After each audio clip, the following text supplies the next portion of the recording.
अभ्यास करो। क्यों? क्योंकि भजन में सबसे ज्यादा बाधक अगर कोई होता है तो हमारा शरीर होता है। शरीर की वजह से भजन नहीं हो पाता है। मतलब बोले आप थोड़ी देर के लिए बैठे और जैसे ही बैठे तो कमर में दर्द होने लगा, क्योंकि आदत नहीं है ना।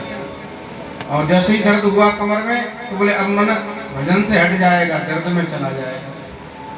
थोड़ी देर बैठे तो घुटनों में दर्द होने लगा, तो फिर मन कहेगा अरे दर्द हो रहा है, उठ जाओ, रहने दो, बस कल कर लेंगे। तो क्या करें? बोले शरीर को ठीक करो, आसन को सिद्ध करो। एक आसन से धीरे धीरे पहले दिन 2 मिनट बैठो, फिर 3 मिनट, फिर 4 मिनट, फिर 5 मिनट, ऐसे करते करते अभ्यास को बढ़ाओ। और जब आपका अभ्यास इतना हो जाएगा कि 2-2, 3-3 घंटे आप एक आसन से बैठे रहोगे, कोई समस्या नहीं होगी। बोले तब आप भजन में जब बैठोगे ना तो आपका मन अपने आप भजन में लगने लगेगा। समस्या यही है, मैंने बहुत सारे लोगों को देखा है, जमीन पर बैठते हैं तो घुटने दर्द करते हैं, तो माला नहीं हो पाती है। बोले महाराज जमीन पर नहीं बैठ सकते तो क्या करें? बोले कुर्सी पर बैठ के भजन कर लें।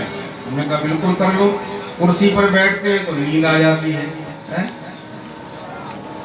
कुर्सी पर बैठे तो बोले नींद आ गई, माला ही छूट जाती है, नीचे गिर जाती है। तो अभ्यास नहीं किया ना, तो अभ्यास करो एक आसन को सिद्ध करने का, एक आसन से कई घंटे बैठने का। तो जितासनो, ये है आसन को जीतना। दूसरी बात बोले जित श्वासो, अपनी श्वास को जीते हैं। श्वास को कैसे जीते हैं? बोले अभ्यास करो। जरूरी नहीं है कि वो आज ही हो जाएगा काम, कोई बात नहीं, आज नहीं होगा, नहीं होने दो। 2 दिन में, 5 दिन में, 10 दिन में, महीने में, 2 महीने में, 10 महीने में, साल में, 2 साल में, 5 साल में अभ्यास करिए। क्या? बोले जितनी श्वास ले रहे हो ना, हर श्वास को खींचते अभ्यास करने का प्रयास करो। प्रत्येक श्वास पर भगवान का नाम लें। जैसे हमने एक श्वास ली, राम या राधा या कृष्ण, जो भी कहना है, सीताराम, मन ही मन में लीजिए। जरूरी नहीं है कि किसी को सुनाई पड़े। अभ्यास करिए, भूल जाओ कोई बात नहीं, फिर याद आ जाए तो फिर करना आरंभ करो। ऐसा अगर करोगे ना तो बोले आपको फिर भजन में मन लगाना नहीं पड़ेगा, अपने आप आपका मन भजन में लगना आरंभ हो जाएगा। दूसरा उपाय है, तीसरा उपाय जित संगो, अपने संग को जीते हैं। मतलब बोले अच्छे लोगों का संग करें, धर्मात्मा लोगों का संग करें, भक्तों का संग करें। क्यों? क्योंकि जैसी संगत जीवन में होती है वैसी रंगत व्यक्ति के जीवन में आ जाया करती है। जैसा संग करोगे वैसा रंग चढ़ेगा। भक्तों का संग करोगे तो उनकी भक्ति जीवन में आएगी, संतों का संग करोगे तो उनकी सादगी जीवन में आएगी। जैसा संग करोगे वैसी रंगत जीवन में आ जाती है। संग का बड़ा प्रभाव जीवन में बताया गया है। तो जित संगो। चौथा उपाय जितेंद्रिय, जितेंद्रिय बने। जितेंद्रिय बनने का मतलब क्या है?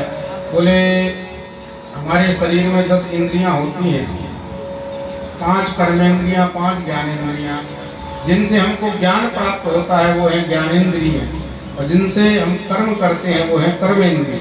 जैसे बोले आँखें हैं, ये ज्ञानेंद्रिय है, कान है, ये ज्ञानेंद्रिय है, नासिका है, ज्ञानेंद्रिय है, त्वचा है, ज्ञानेंद्रिय है, जिह्वा है, ज्ञानेंद्रिय है। ये कर्म नहीं करती पर ज्ञान इनसे ही मिलता है। जैसे बोले आंखों से आप कुछ देखते हो तो ज्ञान होता है कि फलानी वस्तु है, ये फलाना व्यक्ति है, ये सारा ज्ञान आंखें कराती हैं। कान सुन करके ज्ञान कराते हैं, कुछ भी सुना समझ में आ जाता है कौन क्या कह रहा है। हाथ है, पैर है, मुख है, ये सब कर्मेंद्रिय हैं, ये कर्म करते हैं। प्रत्येक इंद्रिय अपनी अपनी वस्तु चाहती है। मुख चाहता है स्वादिष्ट स्वादिष्ट भोजन करें, आंखें चाहती हैं सुंदर सुंदर दृश्यों को देखें, कान चाहते हैं सुंदर संगीत को सुने। तो बोले क्या करना?